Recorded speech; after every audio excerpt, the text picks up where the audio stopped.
everyone. Welcome to WenzaoTalk. I'm Sarah, a third-year student of Communication Art Department of Wenzao. So today's guest is an English teacher teaching in Wenzao. Hello, teacher. Can you introduce yourself to everyone? Hi. Thanks, Sarah. Thanks for that introduction. My name is Simon. I'm a member of the faculty in the Department of English, and I've been here for about 8 years, I guess. I've been in the university for quite a long time now. Wow. 8 years? So you live in Kaohsiung for 8 years? No, I probably lived in Kaohsiung a bit longer. I guess I've been in Kaohsiung for about 10, maybe 11 years, something like that. Oh, just like me, because I'm from Vietnam and I moved to Taiwan almost 10 years. Yeah, okay. It's a pretty great place to be, right? So I have a basic question for you. So where are you from? Well, a lot of people ask me that. Yeah. A lot of people wonder about how I sound. And I'm from England, actually. It's where we're home, or the UK, Great Britain, however you want to call it. And I'm from a pretty small town called York, which is about 2 hours from London, something like that.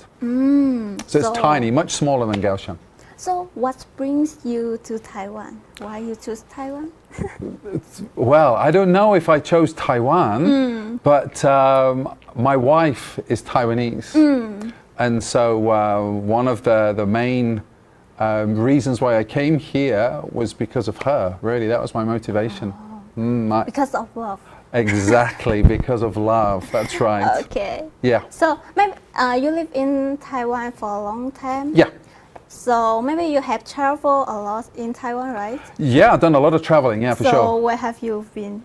I guess I've been to most places. Right the way from Taipei, Unlin in the north, down to Kenting in the south. I've been to Penghu, been to Hualien. Yeah, I've traveled quite a lot. Penghu? Yeah. I That's didn't right. been there before. You haven't been to Penghu? No. You definitely need to go to Penghu. Is it beautiful? It's like going to a different country. It's really, really beautiful. It's really lovely. Yeah, for sure. And it's like 40 minutes flight. You know, you go up and then you come down and then you're in a beautiful island with lots of other beautiful islands. I would definitely recommend going to Penghu. Yeah, for sure. I want to go. yeah, for sure. I guess maybe September is a pretty good time. But right now it's pretty hot. Pretty hot right now. But maybe towards the end of the summer, perfect time to go. Yeah, I try to take my kids there. Maybe most summers we go there. We visit Penghu. So have you found any interesting places in Taiwan? Have I found any interesting places? Yeah. Well, I guess interesting is a bit of a different. In English, interesting can mean I want to know more, but interesting can also mean a bit weird and a bit strange and a bit different, right? So sometimes in English, we have that sort of idea. And so I think,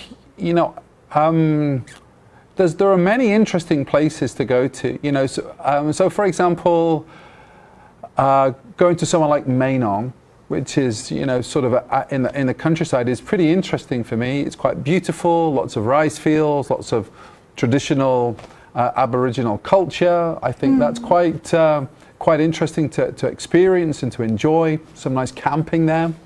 But when we think about interesting as in strange, I think for me, going to any night market, I see lots of interesting food is a little bit weird, a bit different to the sort of stuff I'd be comfortable with. So it doesn't have a night market in English?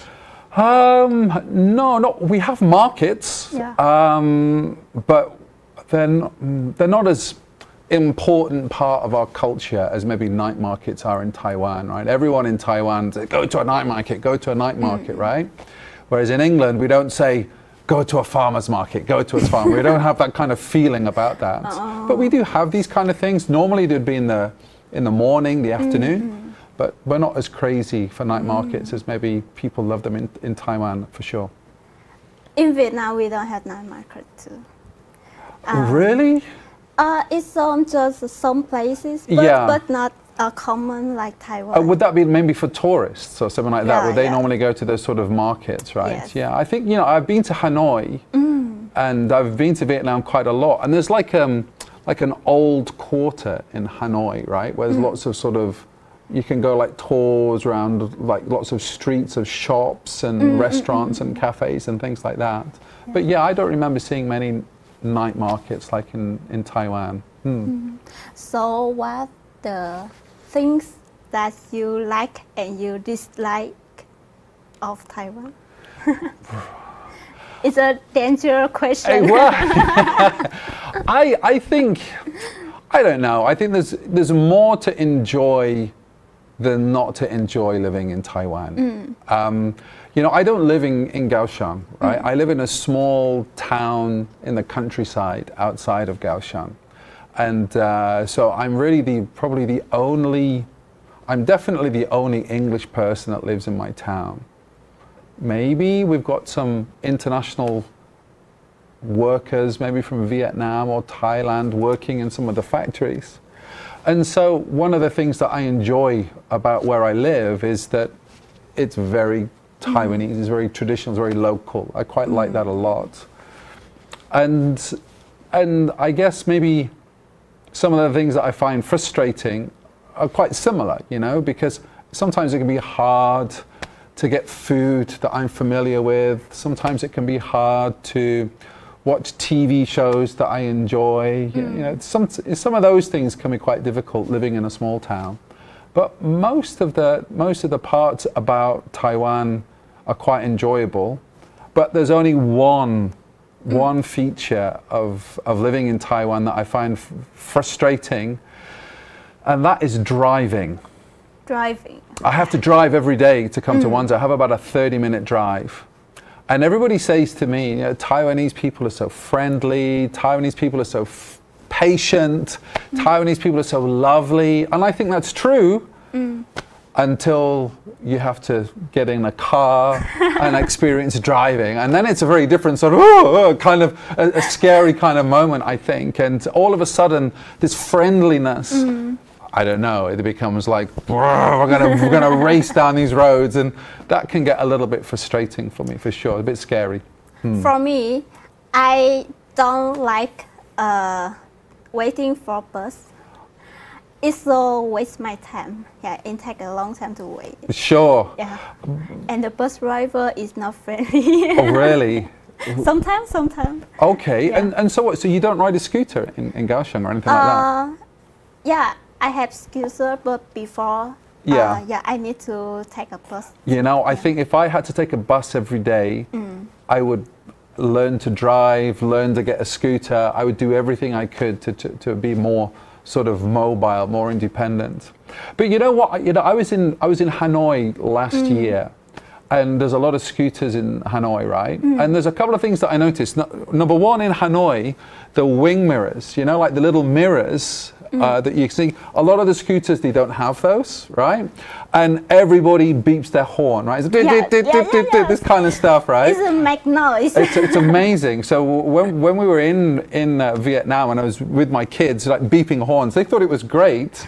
And now when I'm in Taiwan, sometimes I'll beep my horn. My kids go, it's like being in Vietnam, we're in Vietnam again. That kind of idea is quite funny. Yeah, great. Yeah. So you have been teaching at Wenzao for a while? Yeah. So I really want to know what the difference about Wenzao, maybe Taiwanese student and English student, the different and the similar. I don't know. I think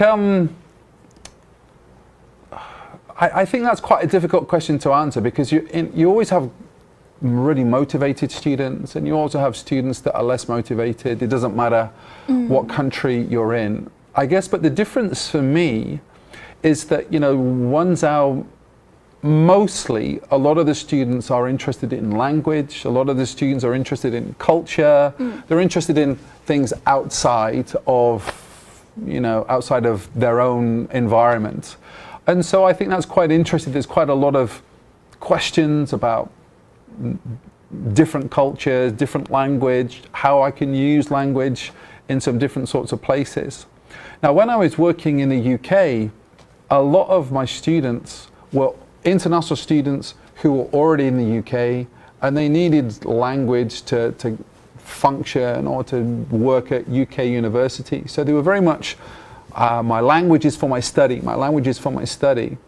Whereas here, often the language is, I want to use this language outside of Taiwan. I want to use this language somewhere else. And so the feeling is a little bit different in terms of motivation or attitude or why people are actually learning that language. I think that's probably one of the biggest differences that I really notice a lot.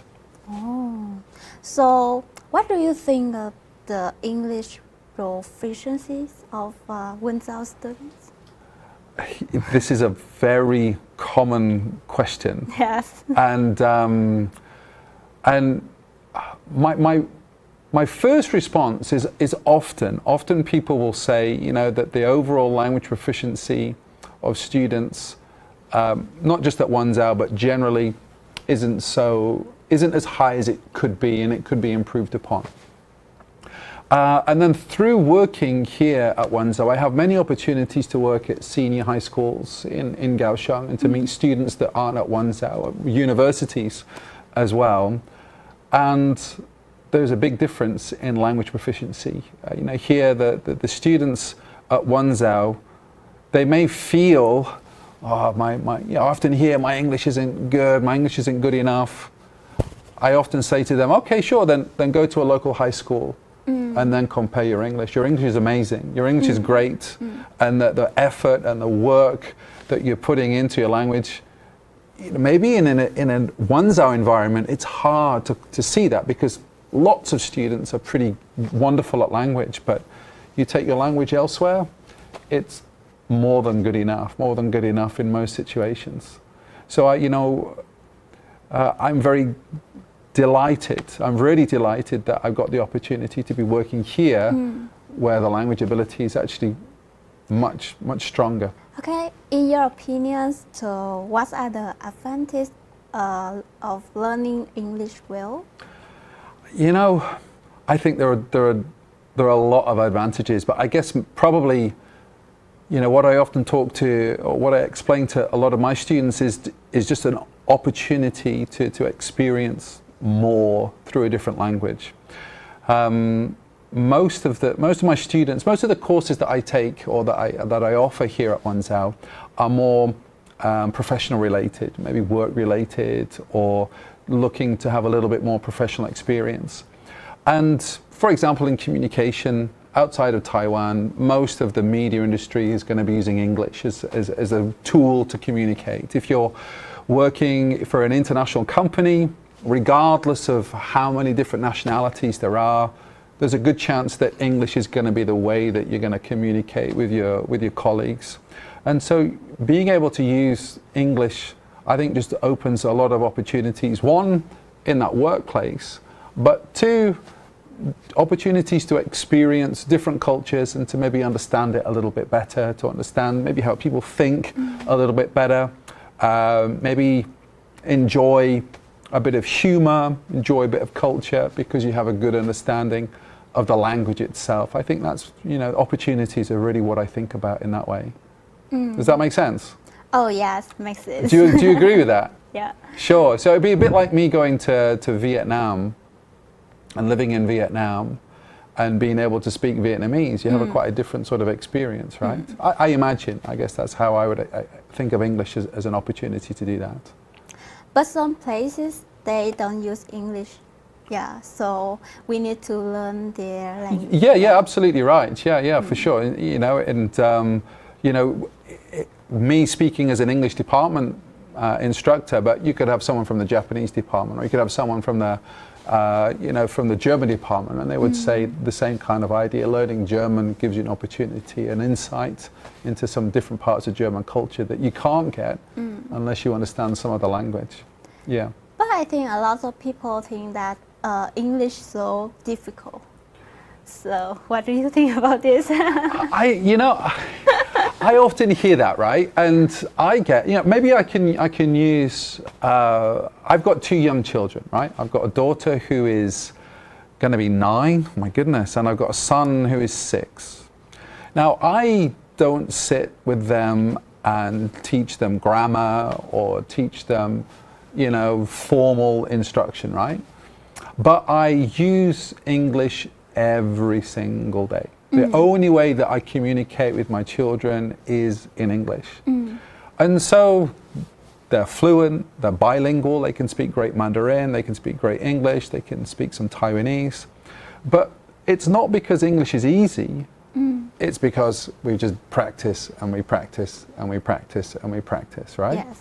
And so if you're only going to be practicing 1 or 2 hours a week, you might make some progress, but it's going to take a long time to make any meaningful progress. If you're practicing every single day, then we're going to see some improvement. But the fundamental question is why are you practicing? Yes. What is it? What's the purpose of that, right? So my kids need to talk to me. If they don't talk to me in English, they don't get any response, right? Oh, yes. They don't get fed. They don't get toys. They don't have birthday cakes. It's English, English, English, English, right? And so there's a strong motivation for us to be using English. So it's not difficult. It's just part of our daily routine. And I think a lot of the students that are really good users of English, whether they're here at Wenzao or whether they are elsewhere, they have a really clear motivation as to why they want to be using that. So it's not difficult. It's not hard. It's just part of what they do, part of their daily routine. And I think that's the difference between really strong speakers and speakers that give up or just quit or just feel that it's really difficult. Maybe they just haven't found the motivation to be able to do that. It's for me because when I come to Taiwan, I didn't know any Chinese. Yeah. I cannot speak Chinese, and I can read, I can speak. No, everything is no. Yeah, everything is 0. Sure. Yeah, so that's why I need to use English. Okay. To talk with my teacher. Yeah. But my classmates, they don't like English. Yeah, so at that time I don't have much friends. Okay, yeah, right. So I need to learn Chinese. Yeah. Sure. So you had a good motivation, right? The motivation is I'm going to be lonely. Yeah. I don't want to be lonely anymore. I want to go out with my friends and do stuff. If I'm going to do that, I need to be able to use Mandarin with that, right? But I'm curious about in Vietnam. So when you said you came here, you were using English. So what about your English journey? Was English difficult for you? Was English easy for you? Are you one of these people that says that English is so difficult, or have you got a good motivation to use it? Okay, English still difficult for me. Sure, right. Because the environment is important. That you need to practice. So someone need to practice with you. Okay. But I didn't have anyone to practice with me. Okay. Yeah. So that's why I cannot practice every day. Okay, but I don't understand, because we've been having this interesting conversation in English. So you've obviously spent time practicing your English, right? Maybe when I go to Wenzao. Oh, yeah, right. Because Wenzao have a lot of like EMI courses. Okay, right. And English. Yeah, so I need to practice for myself. Wow. Because I need to be a good student. Wow. Yeah. So you're pretty motivated. That's great. That's great. Make a good grade. Yeah. Okay. I like to hear that. Yeah. I wish more students would understand some of that importance there. Yeah. That's wonderful. You're doing great, Sarah. I have changed a lot when I study in Wenzao. Really? Yes. So then, when you first came to Taiwan, you were living in Taiwan, you were at school in Taiwan, so you needed to learn Mandarin at school, right? So before you came to Wenzao, what about English? English just wasn't important to you, you didn't need to use it. And then you came to Wenzao and started improving your English language, is that right? Yes. Wow, you've done great. Good job, you. Well done. That's lovely. Yeah. But so sometimes I'm so nervous, Okay, so maybe I can ask you a question, right? I often hear a lot of a lot of people say that I'm so nervous, right? Yes. And what is it that you're nervous about? Why are you nervous? What do you think is going to happen? Maybe it's almost people learn another language. Like they nervous about they talk wrong. They didn't did well. Yeah, sure. Like Now, okay, so maybe I might be a little bit different to some of the instructors that you've worked with in the past, right? And that's mainly because most of my classes are professional related, right? To use English in the workplace. And generally speaking, outside of a university, nobody really cares about your English ability, right? As long as I can understand what you want, as long as maybe we're in work and you can explain to me you need some help or I need to do some tasks for you, if I can understand what that is, done. English is perfect. English is good enough, right? And I think most of the time, when we're learning another language, we often have this tension, this balance between at school, at university, we need to be good at our language because we get good grades, something like that, right? But the reality is when we leave, nobody's giving you a grade on your English ability, right? Yes. All you're doing is using that to be able to get your job done. And I think, this idea of being nervous, I think if people can understand that in most situations, when I'm going to a 7-Eleven and I'm paying some bill at the 7-Eleven, I don't think the guy or the girl or the person working at the 7-Eleven is grading my Mandarin. I don't think they're doing that, really. They just want to get this job done and serve the next customer, right? And I think having that mindset makes this feeling of nervousness, it doesn't make any difference, right? I don't care about your perfect English. I just want to understand the questions and I can answer the questions. If I can do that, perfect, right? So just different mindset, different way of thinking about language. So the mindset is important. Super important. It's an attitude of confidence and nervousness and willingness to try. Yeah, for sure. You have to have a slightly different understanding of the purpose of why we're using this language. Yes, right? That's right. Yeah, well, at least that's what I think anyway. So what do you think of the language learning environment at Wenzao?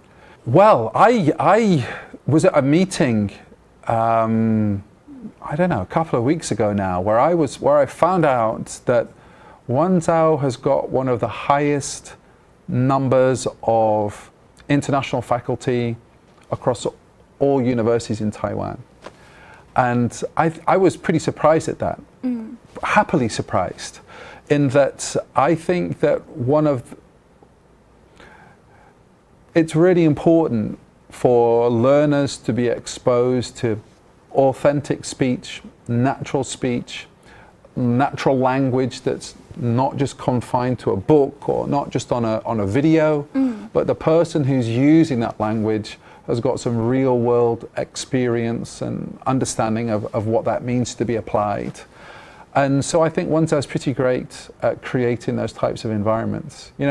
And we could extend that a little bit further from language, just being here. You can remember how impressed I was with this environment for communication arts students to have this studio available. It's authentic, it's real, it replicates what's going to happen in the professional setting. And I think Wenzao does a really good job at trying to foster that environment from a language perspective. I think that's quite important for students. Yeah, because I didn't think before that I can have a talk show and it's used all English. Yeah, yeah, for sure. First time and oh wow, I think I did a great job. yeah, I think so. I think you're absolutely right. But I guess you could easily replace me with any other international student, bunch of different international faculty, and you'd still have a similar kind of experience as well, right? And I think lots of universities, maybe that isn't so easy, or apparently it may not be as easy to do that. So yeah, I think Wenzao does great with that. How about you? So I love asking questions. I know you're meant to be asking me the questions. I'm sorry about that, okay, but I'm okay, interested to know about your experience. So you talked a little bit about about opportunities to speak English, and that maybe before you came to Wenzao, there weren't so many opportunities for you to be using English, right? So what about here at Wenzao? Is it easy for you to be using English now? Is there many opportunities, or do you still use Mandarin or Vietnamese with your friends? And tell me a little bit about your experience of opportunities like that. Oh yeah, because today talk show, the host maybe it's not me. Yeah, but because teacher didn't find anyone had some free time to come here. All right. So that's why I tell him that okay, maybe I can try. All right. Yeah, and maybe I can practice my English. Yeah, and he said okay, just it's you. Happy days, really. Yeah. Well, that's great. And so what about then before today? You know, you've been here for a few years already. Are you using English with like other international students, or using Mandarin with other international students? Tell me about your opportunities to be speaking in English. Maybe we have some, because we are in communication art department. Yeah. So sometimes we will film with like actor and actress. Okay. And some of them like from another country. Wow. Yeah. Great. So we need to use English to talk with them. Yeah, sure. And you feel okay with that, right? Yeah. What about so happy. What about your classes? Do you have any classes that are used in English as well, or are most of your classes taught in Mandarin?